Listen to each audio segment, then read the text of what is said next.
The Yoga of Unconditional Love. Peace and love to everybody. Namaste. I'm Peter Panagore, a near-death experiencer and ex-clergy. Welcome to those who are here with me live, and thanks for being here. Much appreciated. And thanks to all who watched this recording. Please take a moment to let me know that you're here, whether it's live or in the recorded session. Hey, Chris. So when last we met live, we began exploring the parallels between the four main branches of yoga. Pardon me. Karma, Raja, Jnana, and Bhakti, and their counterpoints, their counterparts in mystical Christianity, being service, meditation, knowledge, and devotion. Today marks the beginning of a deeper exploration of each of these branches over the coming weeks. And you may remember how I blended the four major branches of yoga into the church communities that I served as a Christian minister. I talked about those a couple weeks ago. But I'm not a Christian, nor a Hindu, nor Muslim, Jewish, Sikh, or Buddhist. Thank you, Chris. I'm a devotee. I'm a devotee of the one unique light. I'm one who's devoted to the unique light, the unconditional love, my one true beloved. The eternal, who has no religion, is beyond all thought, and yet lives as the force. I've been watching Star Wars, as the force inside of everything. In my ICNDE, I experienced omniscience, omnipotence, and omnipresence. The all-knowing, all-seeing, all-wise, all-powerful, invincible, and supreme ubiquity. Instantly, I knew myself because I got lost in devotion. I knew my new self in devotion. Knowledge through the experience of omniscience, omnipotence, and omnipresence returned with me, leaving me utterly devoted. My soulmate is the beneficent and unconditional love, capital B, capital U, capital L, the beneficent and unconditional love, whose presence lingers like a delectable, detectable perfume everywhere. Everywhere I turn and everyone I meet, there's this sweet, lingering smell. My heart belongs to the one and only one. I love many people, most of all my family. But I can't help being what I am. I have one true love. And everything feels dull here. And when it does, it felt that way when I came back. And when it does, I reach back inside to feel the unconditional love that I knew when I was there. I can feel it in this world to a much lesser degree. It's the scent of my beloved, wafting in the air that enlarges my heart. All love comes from above. I saw a meme the other day, a mother camel, a mother bird, and a mother monkey, all mourning, all open-mouthed mourning with the expression of grief on their faces for a deceased child of their kind, also in each photograph. The mothers are clearly mourning, and their similarity is so exacting. They are so clearly loving. Love isn't just human. All love arises from the all-giving one. As it says in 1 John 4:19, we love because the loving one loves us first. This is what I experienced when I was dead, although there really is no death, when I was alive in heaven. That the loving one loved me with this unconditional, infinite love. And I don't mind if you don't believe me, because I know that each one of you will see for yourself. Now, in church life, Bhakti yoga, devotion to unconditional love was an oddity, especially as clergy, that I kept to myself. Now, my wife knew, of course, and it was and is, it's hard for her, always being second to the one love. I can't help being who I am. Now, over the next 3 weeks, we'll explore karma, raja, and yana. But I think bhakti is the hardest. And so I thought I would talk about that first. It's the hardest because it seems to me, or at least for me, that bhakti it's a gift. It was been gifted to me. And it both separates me from the world and integrates me into the world at this primary level. And it comes from this radical and direct experience of the ineffable love. I am a total devotee. I am nuts for God. I have the God madness. And then it came and comes from the loss of self, from integration into union.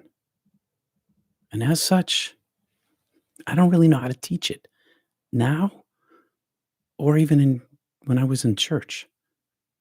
It's being. It's just the way of being. So let's stop here just for a moment to center in. So let's just take a breath together. All right, just take a breath together.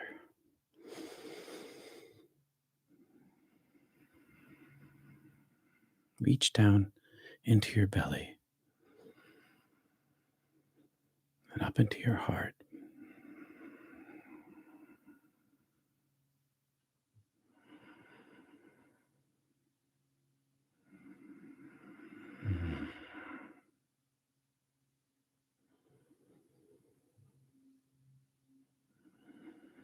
And if you ever feel the tingle, the warmth, the connection, the prana, the chi, or the cosmic energy during not church, please let me know in the comments.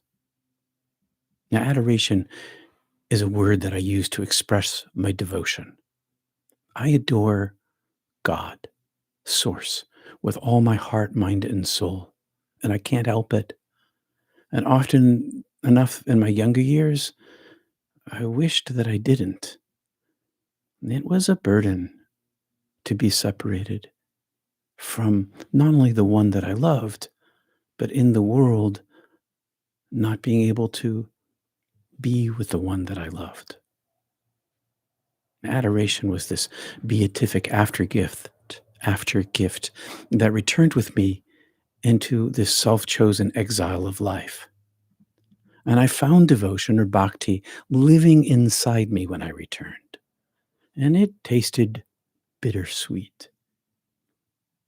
The flavor was bitter because I was forlorn, lost, depressed, and alone in this beautiful hellscape further from the fullness of heaven than my mind could conceive. And I'm not alone in that.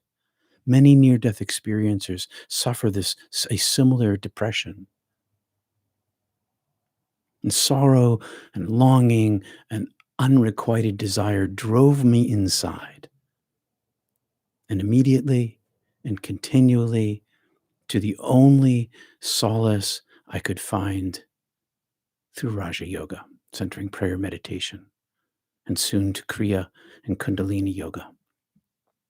And Karma Yoga, that came naturally from the desire to do the least harm and the most good that I could.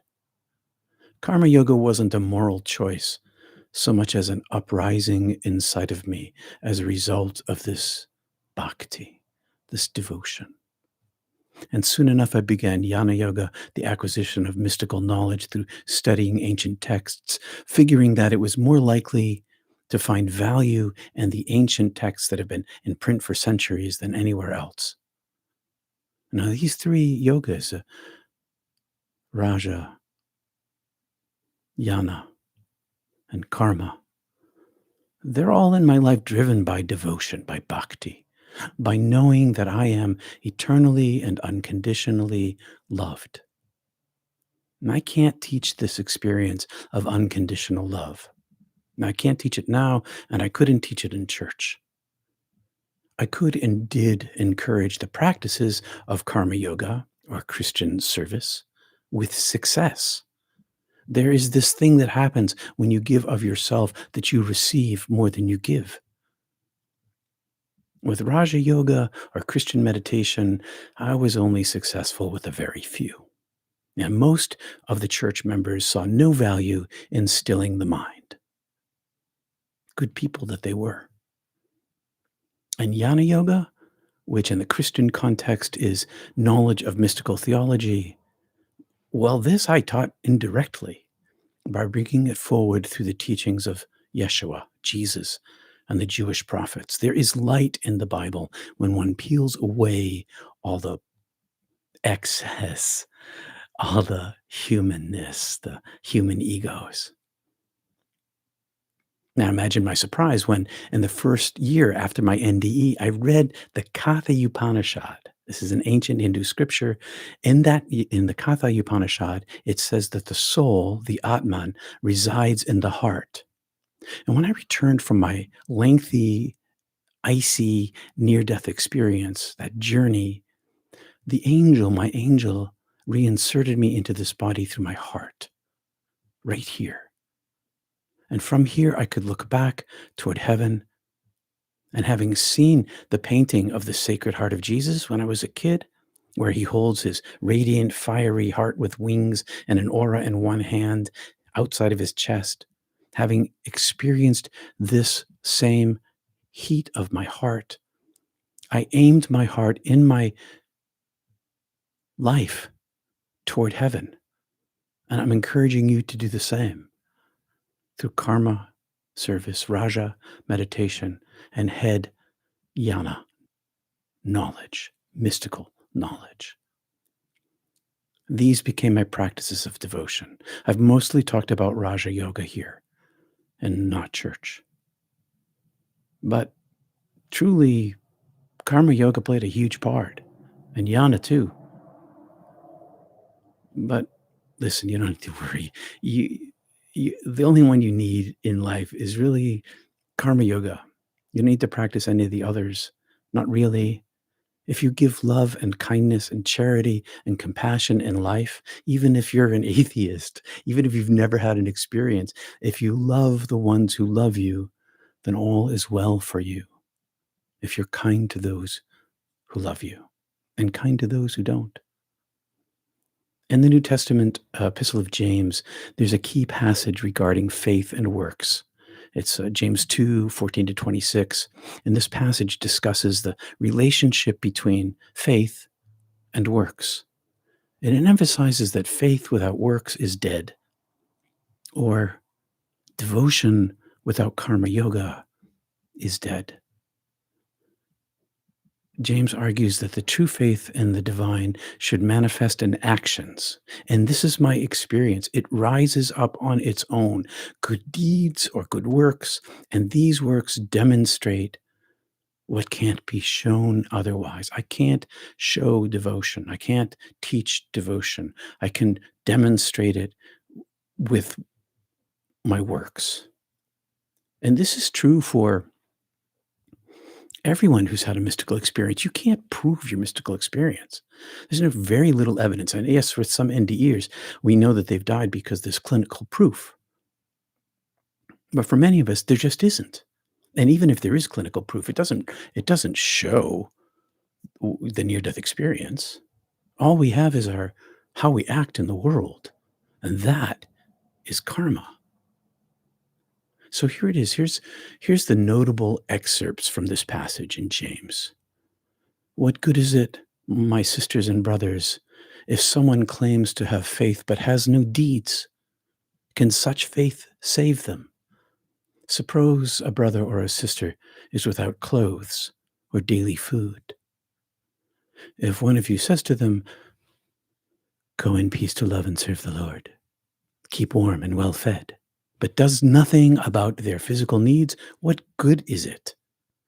In the same way, faith by itself is dead if not accompanied by action.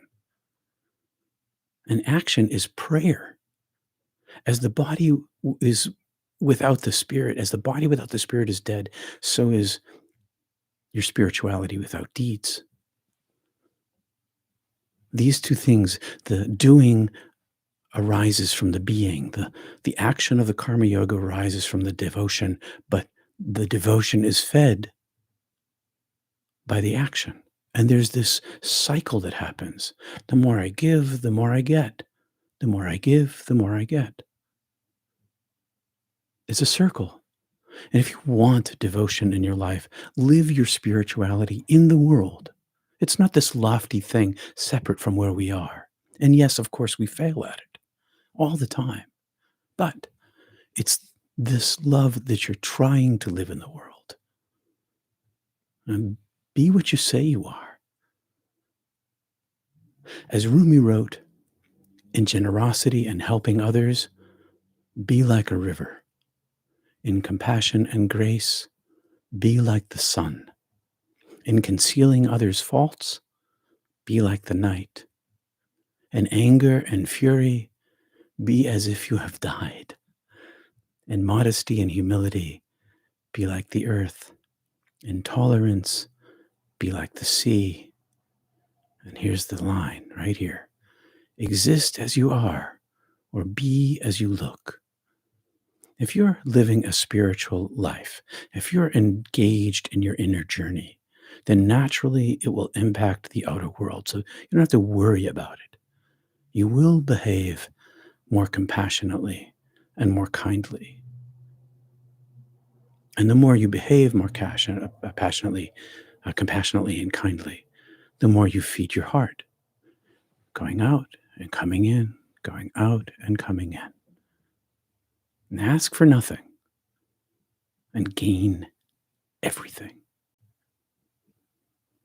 So thanks for spending some of your precious time of your life with me today and over this past year. Thank you for your financial support. Couldn't possibly be here without you. Thank you so much. You make a huge difference. And join me in our community of mystics, our worldwide mystical community at the top of the next hour at 11 Eastern Time for Mystic Tea Salon. The link is in the show notes. And find out why people keep coming back to Mystic Tea Salon, why we have a community in the first place, where this energy is our experiential. Because everybody has some of it, and everybody brings it. It's like that proverbial every single can. Did you ever go to when I was a kid, I used to go to these midnight Easter services in the Greek church. Thank you, Diane. Thank you for the super chat. I used to go to these Greek Orthodox services where everybody get a candle and you march around the church and midnight service. And one candle wouldn't light the church up, but everybody's candle lit the whole space up. It was very, with the incense and the smoke, and I was a little kid, and the chanting in Greek, it was pretty heady. But the multiple candles lit the space together, and that's what happens at Mystic Tea Salon. Everybody brings their lit candle with them, and we all share in the light. And you find out why people keep coming back. Find the link in the show notes or at peterpanagore.love. Thank you very much for being here this morning. I'll take a quick look over here at the chat, see what's going on.